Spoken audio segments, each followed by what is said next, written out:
ये आकाशवाणी है। अब आप लवलीन निगम से समाचार सुनिए।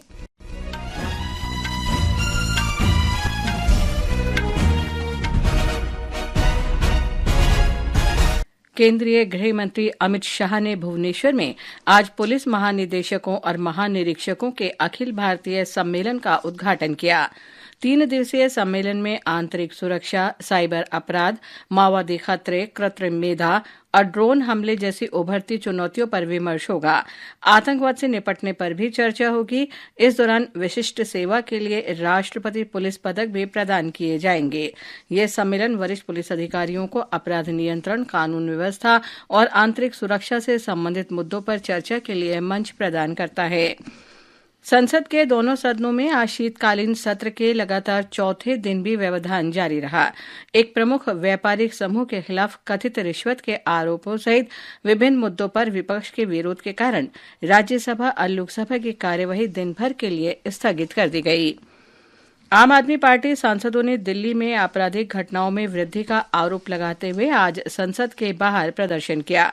पार्टी नेता संजय सिंह ने मीडिया को बताया कि केंद्र सरकार को राजधानी में अपराध रोकने के उपाय करने चाहिए।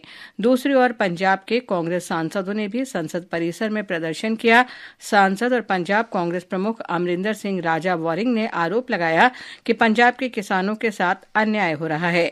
सांसदों ने यह भी आरोप लगाया कि राज्य में किसानों के लिए डीएपी उर्वरक उपलब्ध नहीं है। संसद के दोनों सदनों की कार्यवाही शोर शराबे के बीच स्थगित किए जाने को लेकर केंद्रीय मंत्री कृष्णपाल गुर्जर ने आरोप लगाया है कि विपक्ष संसद में विचार विमर्श और बहस से भाग रहा है। संसद के बाहर संवाददाताओं से बातचीत में श्री गुर्जर ने कहा कि दुर्भाग्य है कि संसद का एक सप्ताह का महत्वपूर्ण समय विपक्ष के रवैये के कारण बेकार गया। विदेश मंत्री सुब्रमण्यम जयशंकर ने कहा है कि सरकार ने बांग्लादेश में हिंदुओं के खिलाफ हिंसा की घटनाओं की खबरों को गंभीरता से लिया है। उन्होंने आज लोकसभा में बताया कि बांग्लादेश में इस वर्ष अगस्त में अल्पसंख्यकों के घरों और व्यावसायिक प्रतिष्ठानों को नुकसान पहुंचाया गया तथा मंदिरों और अन्य पूजा स्थलों पर हमले हुए। श्री जयशंकर ने कहा कि ढाका में भारतीय उच्चायोग बांग्लादेश में अल्पसंख्यकों की स्थिति पर नजर रखे हुए है। उन्होंने कहा कि अल्पसंख्यकों सहित सभी नागरिकों के जीवन की सुरक्षा और स्वतंत्रता की जिम्मेदारी बांग्लादेश सरकार की है। प्रधानमंत्री नरेंद्र मोदी ने भगवान बिरसा मुंडा के वंशज मंगल मुंडा के निधन पर शोक व्यक्त किया है। अपने संदेश में श्री मोदी ने उनके निधन को न केवल उनके परिवार बल्कि झारखंड के जनजातीय समुदाय के लिए भी अपूरणीय क्षति बताया। राज्यसभा के उपसभापति हरिवंश आज आकाशवाणी का प्रतिष्ठित डॉक्टर राजेंद्र प्रसाद स्मारक व्याख्यान देंगे। इसका विषय है वैश्विक क्षितिज पर भारत की बढ़ती भूमिका। व्याख्यान का आयोजन नई दिल्ली स्थित आकाशवाणी परिसर के रंग भवन में हो रहा है। भारत के पहले राष्ट्रपति डॉक्टर राजेंद्र प्रसाद की जयंती पर 3 दिसंबर को प्रतिवर्ष व्याख्यान का प्रसारण किया जाता है। महाराष्ट्र के गोंदिया जिले में आज दोपहर हुई दुर्घटना में 10 लोगों की मृत्यु हो गई और लगभग 30 लोग घायल हो गए। राज्य परिवहन की बस भंडारा से गोंदिया जा रही थी जो अनियंत्रित होकर पलट गई।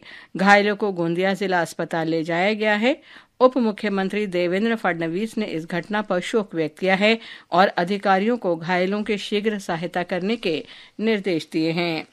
दक्षिण पश्चिम बंगाल की खाड़ी के ऊपर बना दबाव का क्षेत्र आज सुबह पुडुचेरी के 360 किलोमीटर दक्षिण पूर्व और चेन्नई से 400 किलोमीटर दक्षिण पूर्व में स्थित था। मौसम विभाग के अनुसार इसके चक्रवाती तूफान में परिवर्तित होने की आशंका है। इसके उत्तर की ओर बढ़ने और कल दोपहर बाद पुडुचेरी के पास महाबलीपुरम और कराईकल के बीच समुद्र तट को पार करने की संभावना है।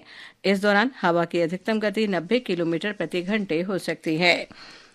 राष्ट्रीय राजधानी दिल्ली में वायु गुणवत्ता बहुत खराब बनी हुई है। आज दोपहर 1 बजे तक औसत वायु गुणवत्ता सूचकांक 329 था। केंद्रीय प्रदूषण नियंत्रण बोर्ड के अनुसार शहर के कुछ इलाकों में ये 400 का स्तर पार कर गया है। लखनऊ में सैयद मोदी अंतर्राष्ट्रीय बैडमिंटन चैंपियनशिप में लक्ष्य सेन, पीवी सिंधु और उन्नति हुडा सिंगल्स के सेमीफाइनल में पहुंच गए हैं। लक्ष्य सेन ने मिरांबा लुवांग, मैग्नस को, सिंधु ने चीन के दाई वांग को और उन्नति ने मलेशिया की इशिका जायसवाल को हराया। इसके साथ ही ये समाचार बुलेटिन समाप्त हुआ।